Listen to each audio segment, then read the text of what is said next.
Our second speaker is from the Hinkler electorate, which is trial zone number 4. I'd like to introduce everyone to Emilie. Welcome to the feed, Emilie, and what would you like Australia to know about the card? Cool. I think I'm just going to start at the start. When I got put onto the card, a little bit from back then and a little bit about me. So November last year was when I was put on the card. It was after doing a year worth of full-time study. Pardon me. It was an attempt to get myself out of the hospitality industry to gain some more stable employment in admin. Mm-hmm. So November 2019, I was put on the card.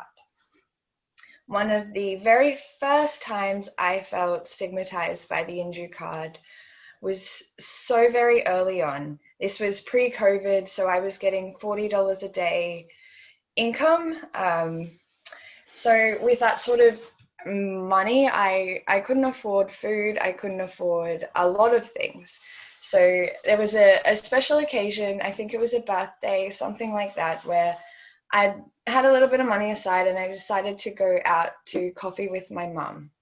Went to a local cafe and I went first in the line, ordered my coffee and attempted to pay with my indue card. The first time I don't know what happened, but the card didn't go through. It could have been the machine, I'm not sure. But the second attempt, it was successful. And, I then left my mum to order and I went back to the table.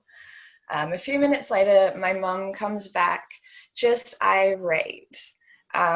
The attendant who was taking our orders, actually, when I had walked away, made comments about the indue card, the sorts of people that are on it. And yeah, it wasn't a shock for it to deny for me. That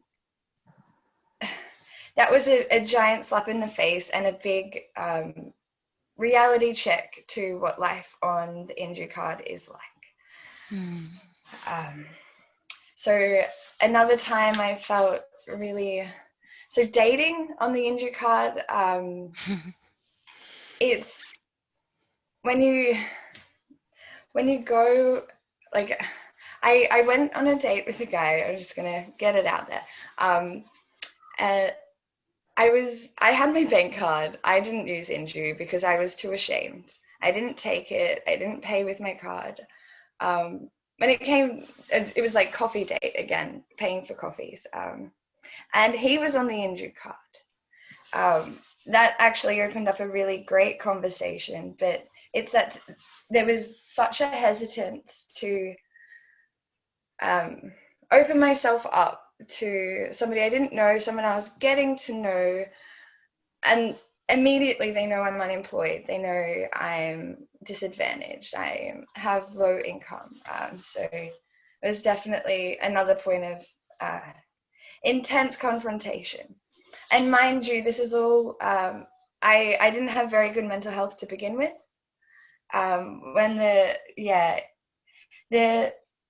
amount of times on Facebook, countless times on Facebook groups, trying to merely put my opinion out on just strange, I don't even remember what the topics were, too many times to differentiate between them. I was belittled and demeaned, told to go get a job and all of these things, and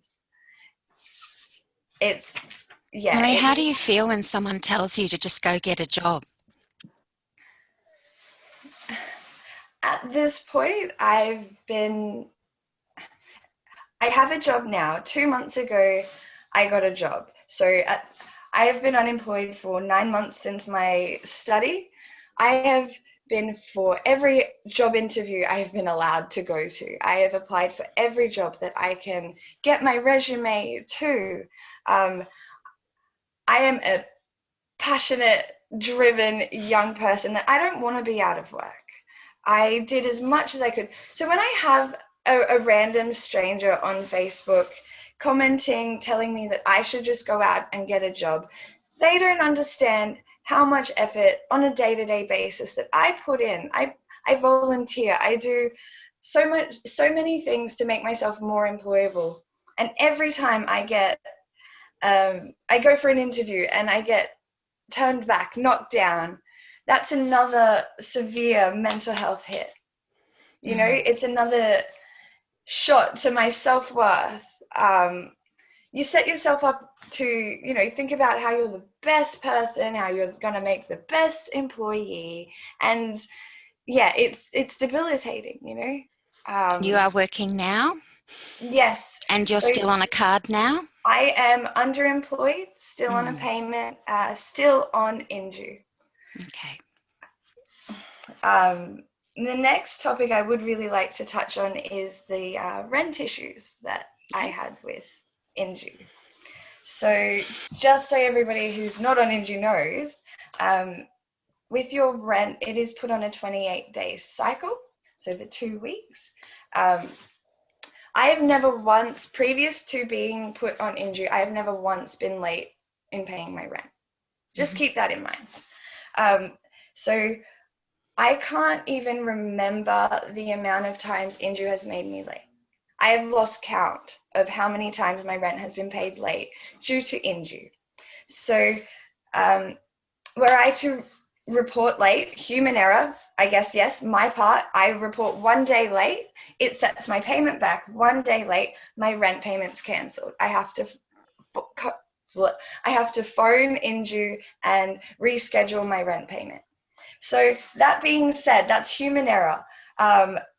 Again, like previously stated, I forget how many times I've been late. Indue from themselves, I have gotten technical difficulties as an excuse for my rent being blocked. Right. I have had just a numerous amount of excuses as to why my payments weren't allowed to go through. My rent payments, mind you. This is to keep a roof above my head. Each day my rent is late, I am charged $17 a day. Wow. For a person living on $40 a day, how can I afford that? My rent is now at least $30 every week more expensive, because indue, I can count on them to take at least 48 hours to transfer that money out and then it be accessible in that other account. For a person, yeah, I can't reiterate it enough. For a person who is on $40 a day income for housing, food, everything, clothing for job opportunities, travel to job opportunities, I could not afford the late fees. I simply couldn't. Nobody can on that. Who can on $40 a day? So with my rent struggles, with being late repetitively, I went through a series of trying to find how I could get ahead in my rent. So with an indue card, I believe it's every 30 days you get $200 that you can freely transfer out of that account to wherever you wish it to go. Yeah. That $200 a month was not enough for me to get a fortnight ahead in my rent.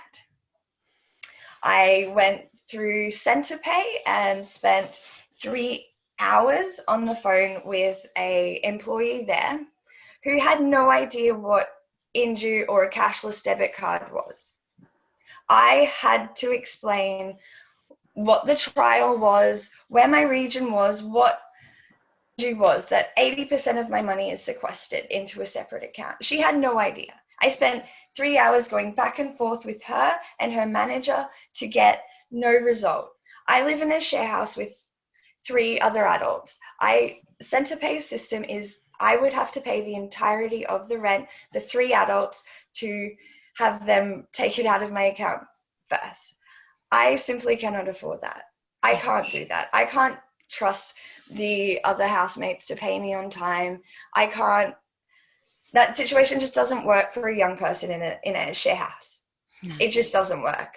Well, it didn't work for me.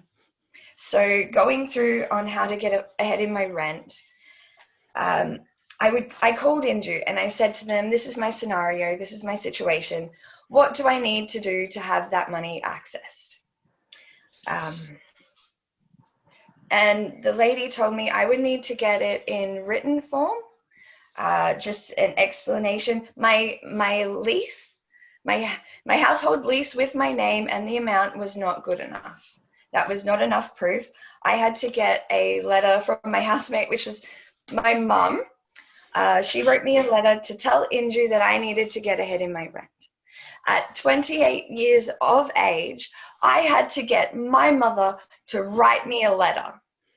I cannot explain to you how demeaning that is, how belittling that is for a person who is already on welfare, who is already feeling worthless, is a great word for it, overlooked, shunned, and just downright, I don't know, demeaned, gross. I could go on this forever, but I think I have to cut it now. My throat's giving out.